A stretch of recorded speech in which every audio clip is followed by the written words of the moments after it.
माता की।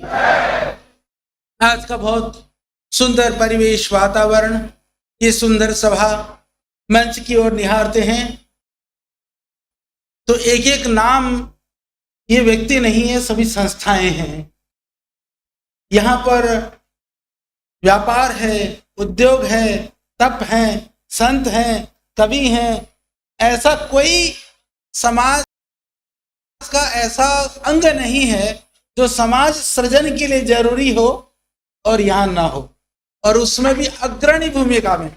मन तो करता है सबके लिए मैं बहुत बहुत कुछ बोलूं, पर वो मिनट वाले तो बहुत हम आगे निकल गए, क्योंकि जाना मुझे भी जल्दी है। तो पूज्य महाराज श्री यहाँ पर जितने शांत भाव से बैठ करके सबको शुभकामनाएं दे रहे हैं, तो पूज्य महाराज श्री की उपस्थिति हम सबको ऊर्जा दे रही है। क्योंकि आप धैर्य से बैठे हैं तो हम इसलिए विचलित नहीं हो रहे, नहीं तो समय बहुत हो चुका है। तो बात विनोद भाई की सब कर रहे थे, क्योंकि हमारे पास पहुंचे थे आदरणीय हमारे कवि शिरोमणि हैं, कवि कुलभूषण हैं, जितनी भी उपाधि दे दो उतने ही कम हैं। ऐसे हमारे हरिओम पवार जी, जो बहुत विनम्र हैं, सरल हैं और सच में ही सबके लिए सोचते हैं। तो आपने कहा, आप भाई साहब पहुंचे, हमने कहा पतंजलि आपका ही है, जो करना है करो।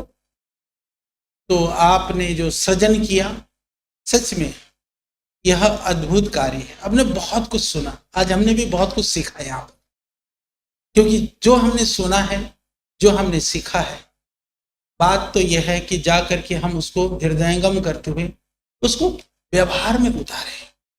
हमारी ये जो संस्कृति है ना, हमने बहुत बार सुना होगा कि कृषि संस्कृति है, ऋषि संस्कृति है। ऋषि और कृषि का जो संबंध है, वो उसके सेतु का काम कोई करती है तो गौ माता है। और प्राचीन काल से आप देखेंगे, जिसको कामधेनु गाय की हम बात करते हैं, सुरभि जिसको कहा जाता है, कामधेनु गौ की कहानी कब शुरू होती है? अभी हमारे आदरणीय बाबा मौर्य जी कह रहे थे कि जब राजा दिलीप के टाइम पर शुरू होती। इसको ध्यान से सुनिएगा, राजा दिलीप कौन थे? दिलीप ने क्योंकि गौ का अपमान किया, अपमान करने के बाद में उसका अभिशाप से उनके परिवार में संतति सुख की प्राप्ति ना हुई। वो जाकर के ऋषि वशिष्ठ के पास जाते हैं, वशिष्ठ से कहते हैं कि दिलीप विनम्रतापूर्वक प्रार्थना करता है, गुरुदेव मुझसे कुछ भूल हुई, गलती हुई, मैं क्या प्रायश्चित करूं? तो उन्होंने कहा कि तूने कामधेनु का, सुरभि का अपमान किया था, मेरे पास नंदिनी है, ले जा इसकी सेवा कर। सेवा का परिणाम स्वरूप वह रघु पैदा होते हैं, जिससे रघुकुल की शुरुआत होती है। उसके बाद अज पैदा होते हैं, अज से दशरथ होते हैं, दशरथ से भगवान राम होते हैं। ये परंपरा यदि गौ माता का आश्रय ना होता तो हमारी संस्कृति का आधार वहीं पर समाप्त हो जाता। इसके बाद तब से ये चीज चली आई। अंत में भगवान कृष्ण ने भी कि गाय का जो आश्रय, गौ का जो सम्मान, गौ की जो महिमा, भगवान श्री कृष्ण के माध्यम से जनता में, लोगों में जो एक प्रेरणा का भाव जगा, सच में ही इसीलिए हमारी जो संस्कृति है गो आश्रित है।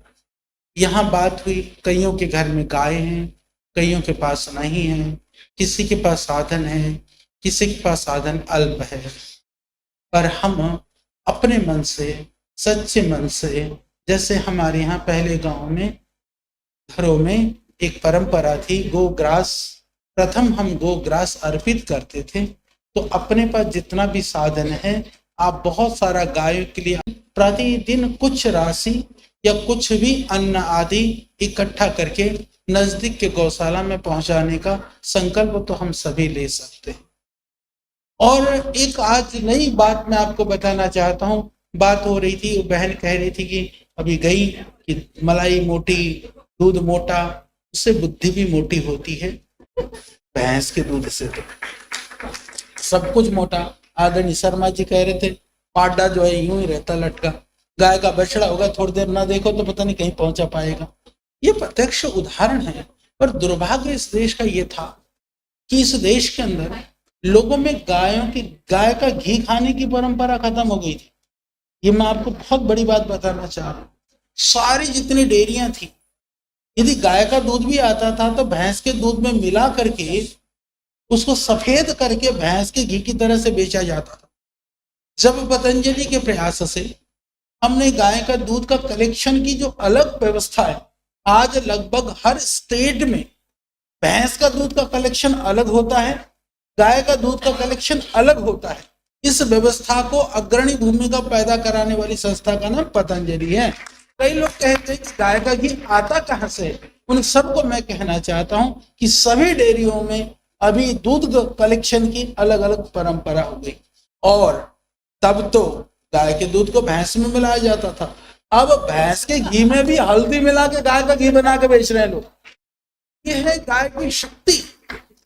तो आज धीरे धीरे, और दूध में भी पतंजलि पहली संस्था है जिसने कहा कि गाय का दूध, हमने दूध को अलग किया।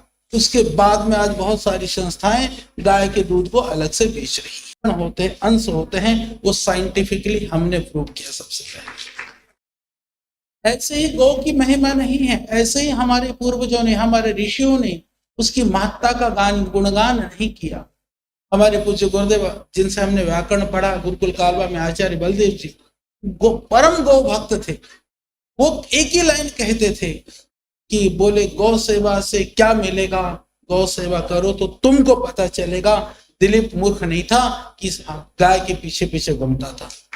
तो करो तो सही। हमारे पतंजलि में हजारों गाय हैं, पर जहां जिस कुटिया में मैं रहता हूं वहां भी मैं 2 3 4 गाय जरूर बांध करके रखता हूं कि सुबह वो ग्रास दे करके, गाय की शक्ल देख करके निकलते हैं तो दिन अच्छा होता है। सच में ही आज की जो गौ की जो शक्ति है ना, आप थोड़ा अनुभव तो करिए। गाय देने वाली है, गाय लेने वाली नहीं। हम कहते हैं हम गौ रक्षा कर रहे हैं, गौ का संरक्षण कर रहे हैं। मैं कहता हूं हम गौ का संरक्षण नहीं कर रहे हैं, गौ की सेवा करके हम अपने अस्तित्व को बचाने का काम कर रहे हैं। इसको अनुभव करिए, इसको समझिए।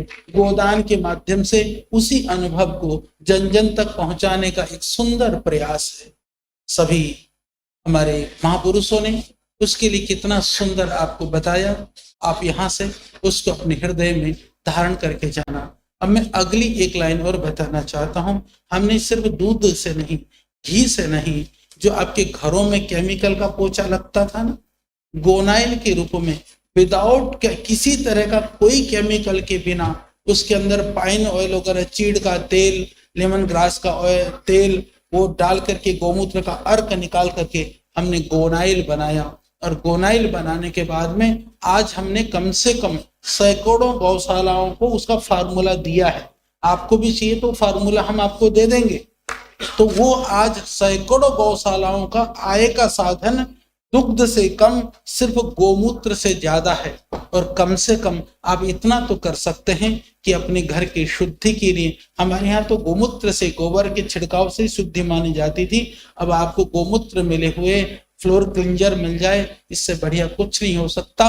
तो मैं आप सबसे निवेदन करूंगा, कम से कम अपने घर में एक कसम खा करके जाओ, केमिकल की सफाई की जगह अब गोमूत्र से बने गोनाइल, कोई बात नहीं, पतंजलि का न भी लें, किसी न किसी गौशाला में जाकर के वहां पता करिए या जहां मिलती है वहां से लाइए, और ये संकल्प करके जाइए कि हम गोनाइल से या गोमूत्र से बने हुए जो सफाई के जो साधन है उसे से घर की शुद्धि करेंगे।